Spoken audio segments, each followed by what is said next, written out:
this is Laurel from the North Raleigh Seed Library, and I'm so excited to be in the home today of JoJo and Lenny, and they are members of our North Raleigh Seed Library, and they have the most beautiful roses you have ever seen in your life. I think you've probably seen some of the posts that JoJo's put up. I mean, his roses are just magical. They're just unbelievable because they're like magazine worthy, gotta tell you. So do you do roses with him? Just water only. I like it. Please come to my house. I need help too. I give some ideas, what to do it. Yeah. That helps because, you know, a lot of times when you look at something over and over, you have a lot of ideas, but you need somebody to bounce the ideas off of. And also, let me see your eyes. Oh, it's so good. They did not glaze over like Mike's does when I talk about gardening. It's so good to be in the company of people that are interested in gardening. Yay. So JoJo, what is your most favorite rose that you have out there? The most fragrant, the one that you find the most joy in? The fragrant one is the biggest roses. It's almost a 12 inch size, but the peculiarity is that will bloom only in the beginning, and then it will out. Then it will start again in the end, only the 2 times, and it's a big roses. It is almost more than 10 years old. Once we went to see our son in Seymour Johnson, we bought it from a nursery that grow like anything. Oh, so how many years have you been here at this house? 2007 we started here, so it's 19 years. So then, when did you put in your first rose? First rose we started second year of my the second year when we come out here. Yeah. 2009. Oh. So is it still alive? Is it Yeah. still thriving? Still Oh my alive. goodness, We that's have exciting. roses of that same from that year also. I love that. So how many do you think you have? I have almost 10 roses, only 10 roses. Only. Wait till you see the front of their house. It's like It's the only most 10 only you've roses. ever seen in your life. I mean, they redefine the word only. It's fabulous. Oh my goodness. I like climbers. Most of them are climbers, but I don't have that much space to do that. Now I am going for the ground roses. I am doing this one on the ground roses. So I think the last one I put it is that you give me the hurricane. Oh, Katrina, yes. Peggy Martin. Peggy Martin roses. Yep. That one I put last. It's growing up. Oh, I love it. Mine is in its first year and it's going crazy. It's just blooming like everything. Is yours doing the same? You give me. Do you Yeah. remember that you give me 1 month before, and it is just coming up. It's coming up. Okay. So next year we can see something from the Peggy Martin. I love that. And you know, right now they're really hard to find. Everybody's God. looking for Peggy Martins, so it's kind of we're popular, all of us.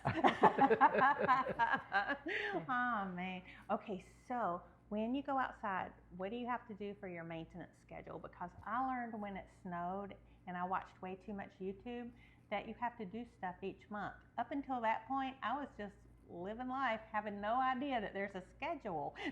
So, what do you do for your schedule? Maintenance normally in the season before the snow comes, I will cut everything. Only to the main stem I will keep it. And it will be clean. We can see from here to there, no complaint anything. And then it will start growing. I will cut again. Oh, that hurts my heart. Again I will cut. So most of the time I will spend with my roses any climate. And I will check on that one, like, oh look, is there any black spot or anything? And that was the only problem, black spot and fungicide that I have to use it. What do you use to fertilize yours? Normally we have a good result with the rice water. Fermented rice water. That is the best. Means if you use that one, it will have an protection from the fungus and everything, and it's like an fertilizer, and it's also an insecticide. You know, the plant will be, it's not growing well, like a shrub. Like if you put that do that one, it will grow like anything. So you use rice water Rice, instead fermented of- rice water. Fermented rice water. How do we do this? We can use the water before cooking the rice. First washing that first water, 2-3 times if you wash it, that water we will keep it. And after cooking, we have to strain the water. We used to strain the water and eat rice, Right. So that water also we will keep. We mix both waters. So you put it in together. in the okay. bucket. Yeah. I'll show you, it's in the bucket Keep it right for now. 1 to 2 days, then It's keep it fermented, and a little bit smell will come, Yeah. and then add double or triple water to that one. Just dilute it with water and just. Oh, how much do you dilute it? That's up That- to you. up to yeah. you. One bucket you can make it to 3 buckets. Really, that much? Yeah, 1:3. Wow. That is okay. Oh my God. How much rice would you put for 1 bucket? So, the measuring Oh, cups, my 2 cups rice, and you'll wash it, and that water I will keep it. Then after cooking, straining water, that Uh-huh. also I will cook it there. Keep it there. Yeah. You are doing so much cheaper than alfalfa meal. I want Yes. you to know I'm going to go broke for a bunch of goats. And then that will keep the rabbits away. It keeps rabbits off of your roses? Yeah. Yeah. If you put that one not too much diluted, that fermented spill, deer will not come, rabbit will not come. And if you spray that one, it's super. But the smell will be like a fermented smell. You guys have just found your secret to get rid of rabbits and deer from your yard and make them go to your neighbors. So this is exciting. So, I love that so much. Are there any more garden secrets that you have? I am using Epsom salt also. Epsom salt is also good for blooming well. That is promoting the growth. So do you just pour it straight on? I the put Epsom straight salt? on that one, and Oh. then just water it. Epsom salt is a nice one. Oh, this is great. Epsom Can you overdo the Epsom salt? I don't care. I will take one bag and I put it over just there. put Epsom Great. salt that we are getting in a 1 lb bag, that I am using it one time. One time. One time for all the roses. This in my yard. This one. When do you do that? What But whenever the flower is over, now I will put it again. now you Now I again put, so it will start like. Oh my gosh, you guys just gave me homework. I love this homework. And whenever I planting, I will put this. My fertilization is like this. I will like a bone meal, and then some kind of yellow cow dung, and then potting mix. I will mix it together and then just add it. That's it. So you don't buy it already done, you do it yourself, Yeah, right? yeah. Okay, so let me try one more time. So where do you get cow poop from? Cow dung, yeah. Yellow cow or something that you are getting A from the farmer? Laos.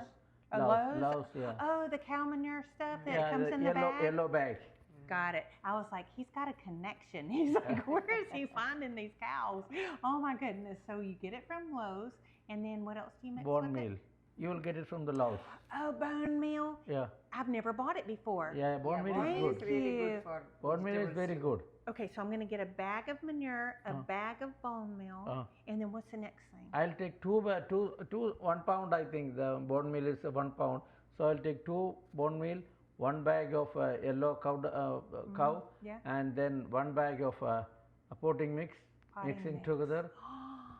This Just- is just so add it. good. Just add Okay, it. so I buy this pre-mixed stuff, and it's expensive. No, this no, is better. This is better. Oh my goodness. Okay, I just had a really exciting idea. My husband Mike gets on me all the time because I drive past the free seed library and go buy plants. I'm terrible. I'm terrible. And so now I can tell him I saved money on the cow manure, on the bone meal. I saved money on the rice water. I can buy plants. Oh well, we'll see how that goes over. Well, we've got a whole bunch of pictures and videos that they've shared with us, and I'm going to put it on this video. I'll have some music behind it because I want you to pay attention and see it without me jibber jabbering because you know I talk too much. But before we do that, we have to go outside and see the front of their house. Okay, we're outside of their home, and I want you to see how many roses they have. We do not exaggerate. This is fantastic. And when you see the pictures, you won't believe it. And guess what? I just got the best tip in the entire world. Jojo, will you tell them what you do for black spot? I will do the rice water spray, and rice water I am adding to the fermented rice water to the bottle, and then there's a bear spray I am getting it. It's a fungicide. That's a very good one. So now you know how to get rid of black spot on roses. So anybody who's afraid of roses, don't be. We just cracked the code. All right, hang tight. 12 years old. This is 12. This is my oldest one. Look how big the stem on that rose is. 12 years old. Amazing. See Amazing. the size. Goodness. I mean, this is the example to all those underachieving roses in the world. This is the way you do it. This rose has 7 colors. St. Joseph's coat, and they will different white with a bunch of white flowers, and don't worry about any kind of diseases. Guarantee you can easily use this one. We will add water to this one.